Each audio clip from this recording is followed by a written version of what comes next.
Imaginez, vous la voyez, elle est belle, elle vous attire, mais elle, de son côté, elle ne semble pas intéressée. Et là, la question surgit dans votre esprit. Comment faire pour qu'elle me remarque? Comment créer cette étincelle? Bonne nouvelle, ce n'est pas une affaire de chance, c'est une affaire de stratégie. Et aujourd'hui, je vais vous révéler comment faire naître l'amour, même si, au départ, vous n'existez pas dans ses yeux. Ces techniques viennent de la psychologie, des dynamiques sociales, et même de quelques principes machiavéliques. Prêt? Alors écoutez bien. Première vérité, vous ne pouvez pas la forcer. Soyons clairs, on ne peut pas obliger quelqu'un à aimer. Mais on peut influencer ses émotions. On peut créer des situations, des ressentis, qui changent sa perception. C'est là le secret. Passer de invisible à inoubliable. Pourquoi les femmes tombent amoureuses? Ce n'est pas parce qu'un homme leur plaît immédiatement. Non, elles tombent amoureuses parce qu'un homme provoque en elles des émotions fortes. Pas de belles phrases, pas de promesses, mais des sensations qu'elles ne peuvent plus effacer. Et devinez quoi? Ces émotions n'ont presque rien à voir avec le physique, mais tout à voir avec le pouvoir que vous dégagez. Premier pilier, le cadre. Machiavel disait « Celui qui impose son cadre impose la réalité ». Traduction simple, si vous cherchez à la convaincre, vous avez déjà perdu.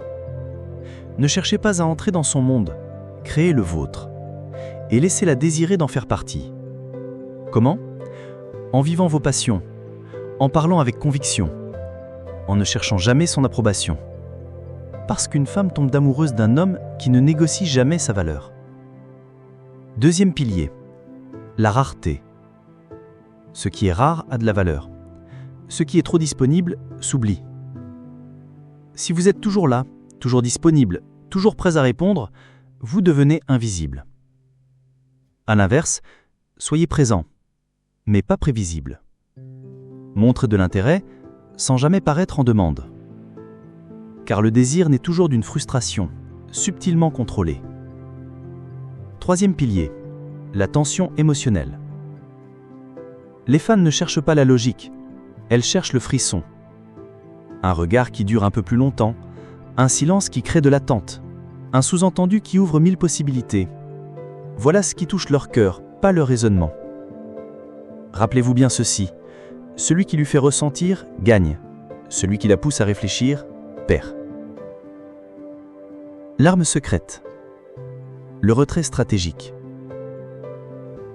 Voici la technique la plus puissante. Le retrait. Après avoir créé une connexion, retirez-vous. Pourquoi? Parce que l'absence crée le manque. Et là, dans son esprit, une question s'imposera. Pourquoi il ne m'écrit pas? Est-ce que j'ai fait quelque chose? À ce moment précis, vous occupez son esprit. Comme l'aurait dit Machiavel, l'absence fait plus pour l'amour que la présence. Ce qu'il ne faut jamais faire.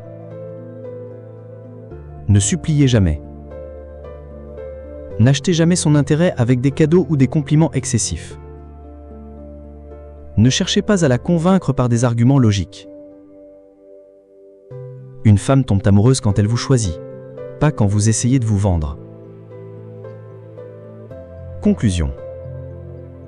Faire naître l'amour, même si au départ elle ne vous remarque pas, c'est possible, à condition de jouer avec les vraies clés du désir, la rareté, le mystère et la tension émotionnelle.